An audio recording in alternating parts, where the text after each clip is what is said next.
Date of birth के बारे में बात कर लेते हैं हम लोग, ठीक है, एज के बारे में बात कर लेते हैं। तो यहाँ पे एक चीज क्लियर है कि 27 जून 2023 से लेकर 27 दिसंबर 2006 और ये दोनों डेट इनके बीच में और ये दोनों डेट के बीच में जो आ रहे हैं उनका फॉर्म फिलअप हो पाएगा। तो ध्यान देना 27 जून 2023, सॉरी 27 जून 2003 और उसके बाद के सारे लोग, और 27 दिसंबर 2006 और उससे पहले वाले लोग फॉर्म को फिल कर पाओगे आप लोग, ठीक है। तो ये जो डेट है आपका ध्यान में रख के चलना, ठीक है। बाकी तो मुझे लगता है कि इसमें हर चीज वही है पुराना वाला। अब एक चीज है ना, मैं बताता हूँ आपको, फिजिकल से लेके पिछली बार फिजिकल में थोड़ा सा चेंज हुआ था, 6.5 मिनट से डायरेक्टली वो लोग 7 मिनट देने लगे थे रनिंग के लिए। इस बार क्या सीन है वो चीज आप थोड़ा सा समझ लो, बहुत ही फायदेमंद रहेगा। तो फिजिकल भी सेम चीज है, इजी कर दिया गया पहले से, 7 मिनट में लड़कों को और 8 मिनट में लड़कियों को, ठीक है। तो ये जो सीन है इजी है। बाकी सेम फिजिकल का प्रोसेस रहेगा जो आपका मेल कैंडिडेट का था। आपको 1 मिनट में 10 पुशअप, 1 मिनट में 10 सिटअप्स, 1 मिनट में 20 स्क्वाट्स करने होंगे। और गर्ल्स कैंडिडेट्स को आपको 1.5 मिनट के अंदर 10 सिटअप्स, 1 मिनट के अंदर 15 स्क्वाट्स करने, ठीक है। ये तो फिजिकल का सीन है। बट जनाब अभी थोड़ा सा हम लोग एजुकेशनल क्वालिफिकेशन की तरफ जाएंगे।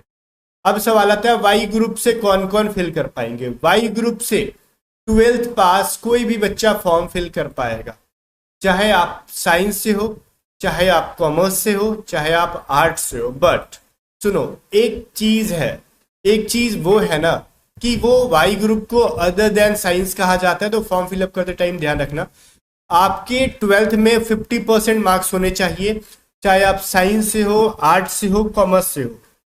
और ओवरऑल 50% मार्क्स, और इंग्लिश में जो भी इंग्लिश है आपका, चाहे वो 50 नंबर वाला इंग्लिश हो, चाहे 100 नंबर वाला इंग्लिश हो, चाहे 150 नंबर वाला इंग्लिश हो, 50% मार्क्स आपके इंग्लिश में होने चाहिए। अगर 100 नंबर का पेपर है इंग्लिश का, साइंस आर्ट्स कॉमर्स जो भी है, तो कम से कम 50 नंबर आपके पास होने चाहिए। अगर आपके 50 नंबर वाले ही इंग्लिश है, आर्ट्स वाले होते हैं ना 50 मार्क्स वाले, तो आपके 25 मार्क्स होने चाहिए। तो ये जो सीन है आपका होना चाहिए, तो आप फॉर्म को फिल कर पाओगे, कोई दिक्कत नहीं है। और ओवरऑल आपके 50% भी होने चाहिए इंटर के अंदर, ठीक है।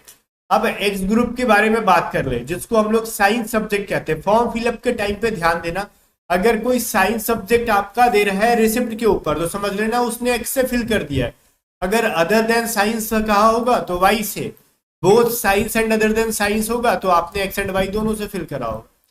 अब वो देखो, साइंस मतलब एक्स ग्रुप से वही फिल कर पाएंगे जो कि 12th में उनके पास 50% होना चाहिए, और इंग्लिश में भी 50%, साथ ही साथ वो साइंस वाले होने चाहिए।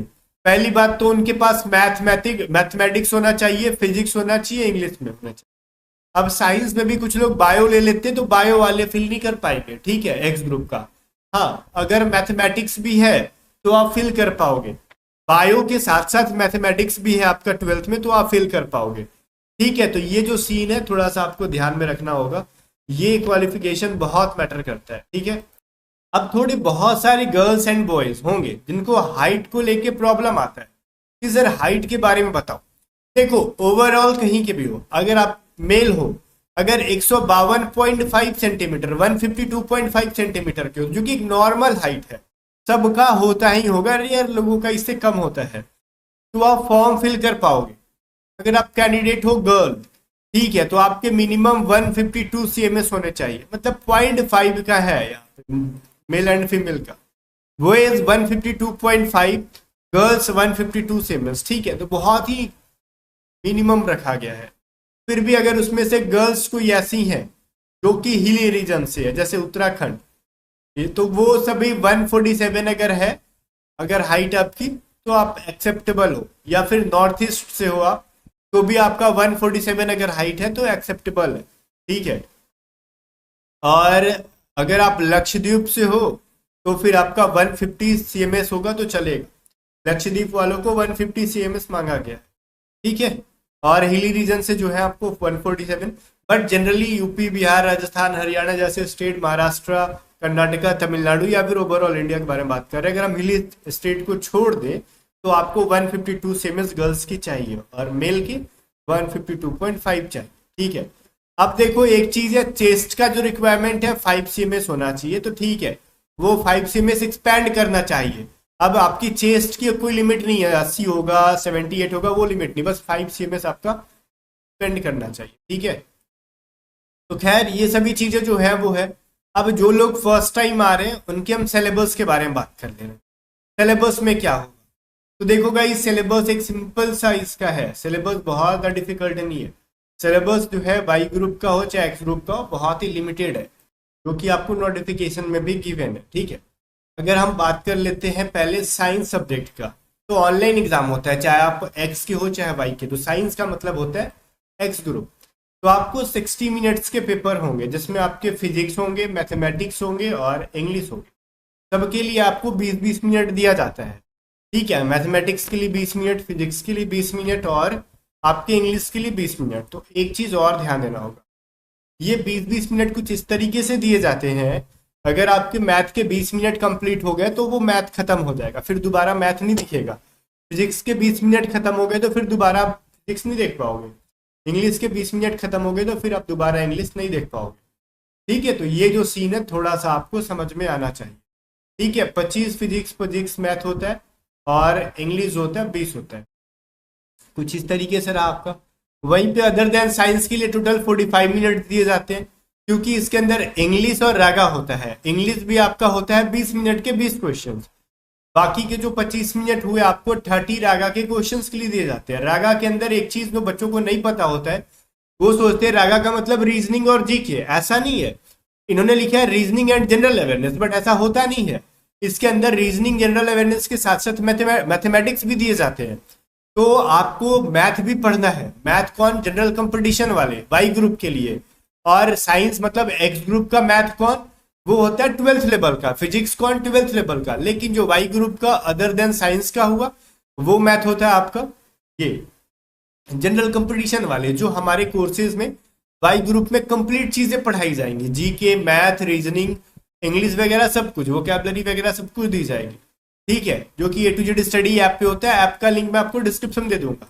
अब वहीं पे अगर मान लेते हैं अगर आप एक्स एंड वाई दोनों के लिए फिल करते हो, तो उस सिचुएशन में आपको टोटल मिलेंगे 85 मिनट्स। 85 मिनट्स में क्या क्या होगा, तो 85 मिनट्स में आपके इंग्लिश होंगे, मैथ होंगे, फिजिक्स होंगे, फिर आपका रागा भी होगा, ठीक है। ये सब का टाइम अलग अलग अलग होगा। इसके लिए 20 मिनट, इसके लिए 20 मिनट, फिजिक्स के लिए 20 मिनट और रागा के लिए 25 मिनट, और सबका सेपरेट सेपरेट टाइम दिया रहेगा। एक सेक्शन खत्म हो गया तो दोबारा आप उसको ओपन करके नहीं देख पाओगे।